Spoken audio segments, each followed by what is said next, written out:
how to build confidence. Yeah, how to build your self-confidence fast and quickly. That's what we're going to be chatting about in this week's episode of Get Real With the English Sisters. Welcome, welcome. Welcome, yes. We are therapists and we're here to help you. So we hope that any of the advice we can be giving you today is really going to help you increase your self-confidence. Exactly. And I think it's called self-confidence for a reason.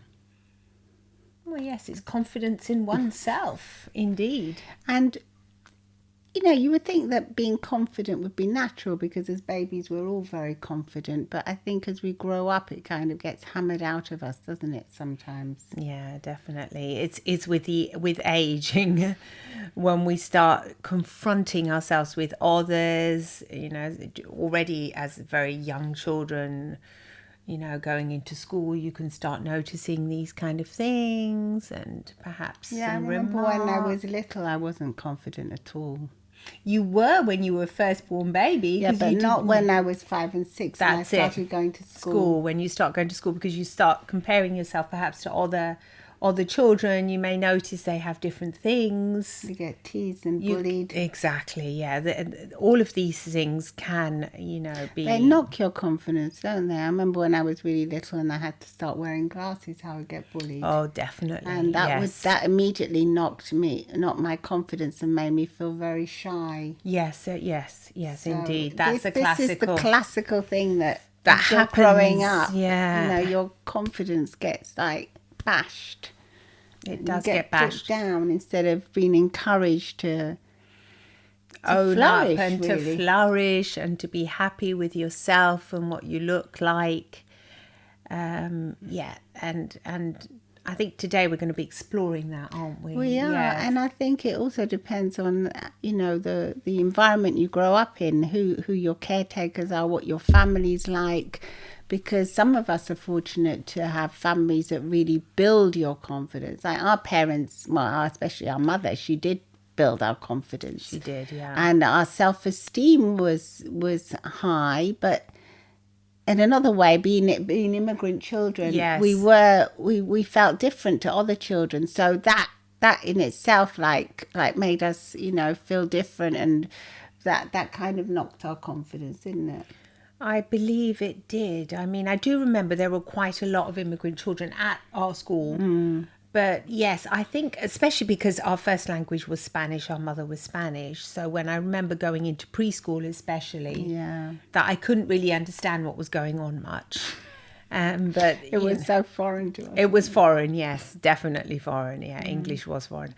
However, yeah, that was okay. That was quite a nice experience, preschool. But then afterwards, the real school, like when you're 5, that elementary school, yeah, that was tough. That was definitely tough and scary. It was a scary place. Yeah, and I remember when I finally did grow up, when I got to college, how my confidence grew and grew because I was allowed to express myself and be who I really thought I was. Through your outfits, your clothes, exactly. Your makeup. And then it was being more extravagant, being who I really was. And my confidence grew so much, and you get feedback from other people who you make friends, and you have positive people around you that are like they help build your confidence. I think that's essential. If you do think that your confidence is low, it's really important to distance yourself from, you know, these frenemies, or from, you know, people that are supposed to be your friends but are constantly giving you little digs about this or about that. You know, set your boundaries, keep a distance, and surround yourself with people that, you know, are going to help lift you up. Yeah, and mentor you as well. Look for people that you can look up to and that you're inspired by. Someone that's going to like help you flourish and grow. Yeah, and let me say that they don't have to be of the same age as you. These people could be like, you may be in your 20s and you may know a very elderly lady, for example, and she may be able to give you some advice right in that moment of time when you need it the most. So be open to listen to different group ages, you know, different all kind of different people that may be able to help you in this journey. Different points of view as Yes, well, don't you? You get a absolutely. different perspective on life with different people. That don't know, don't have any fixed ideas about who you are or who you're supposed to be, can be really helpful to you. Yeah, because I think sometimes if you hang out with the same group of people, you get stuck in the representation those people have of you. So you kind of behave as you think you expect. They expect you to behave. You yes. behave like you're kind of expected to behave. Maybe when really you're not that person anymore. Or you've grown anymore. out of Yeah, it. yeah. Very often it's you're not that person anymore. But when you're hang around with those people, you suddenly become that person. You think, is this really who I am now? No. So it's time to grow. And it's time to perhaps, choose a new crowd to hang out with. Yeah, and I think like a mindfulness practice or a meditation practice can really help you, and positive affirmations, telling yourself, I feel confident, I feel good today, I feel great, I'm going to go and do that thing that I'm maybe a bit frightened of today, I'm going to overcome this fear and I'm going to go and do it. All these actions that you actually take, even tiny small steps, will increase your confidence. Yeah, and I think that when you do set these small challenges for yourself, like to join something new, like what you were saying, joining a group, or even if it's online, you're still doing something proactive for yourself that is going to build your self-confidence because you took that first step. Yeah. And then you're entering something different. So it's a challenge. It's a challenge for you. And it's a challenge that will help you grow. And the more you do these challenges, even if they're small, the more your self-confidence grows because you think, after all, it's your own self that is judging you at the moment. So if you think, oh, I did that yesterday, so perhaps today I can do this, it can be really, really helpful, can't it? Well, it's very, very beneficial to you to know that you can actually do stuff. Because very, very simply said, yes, if indeed. you feel that you can't, or you're not good enough to do that, or you're not worthy of doing that, then that's when you're putting yourself down, and then that's when it can become insidious, and it can really become a self-fulfilling prophecy if you keep saying that to yourself. That's why if you say, Yes. I can and I will, it'll change your whole perspective on it. And even if I fail today, I'll get help, or I'll ask someone to help me, and I'll manage it tomorrow. And you'll feel very, very good about yourself. Definitely, yeah. It's a totally different look at life if you say I can and I will, as opposed to no, I can't and I won't even try. Yeah. That alone for your self-esteem is massive. Yeah. If you say I can and I will, and I'm going to do my very best with this new challenge, brilliant. Well, I think that's all you can expect from yourself. You can just expect yourself to do better every day. And you can expect that you will have setbacks, and that's okay. And there'll be some days when you won't feel as confident, but you might be able to change your outfit and have an outfit that gives you confidence, or get a power poser, have your arms like this that'll give you confidence. There's so many little tricks that'll build your self-confidence that you can use, like body posture. You can call somebody that is part of this new support group that's going to be helping build your confidence, or go and visit them, or have a video chat with a call with them. Do something like this that, those people that always make you feel good about yourself at the end of it. It doesn't matter who they are, as I was saying before. It could be a colleague, it could be, it could be your grandma. Or the lady who owns a shop, and you just have a casual chat with, and you feel good afterwards. And you think, oh, Yeah, and sometimes you might feel like, I remember personally, like after I graduated from university, I still had like a lack of confidence because I never did get to do my maths O level.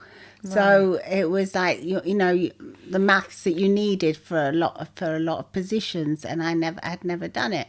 And I think with the mindset I have now, I would have just gone and done applied it for those I would jobs, no, or I you would would no, have I actually would have taken the actually exam. taken the exam. I would have got enrolled in a night school or something, knowing what I know now to just get those. Because when you're older, sometimes when you're younger, these feel like massive hurdles, but when you're older you can look back on it and say, oh, now as an older person I can understand, as an adult I can understand, and I can tackle it in a different way and get a tutor or go to night school or something and do it. Absolutely. So if you feel like you're lacking in some kind of skill, it's good practice for building confidence to actually go and do that skill that you feel you're lacking in. Yeah, that is very true. Isn't it? Yeah, absolutely.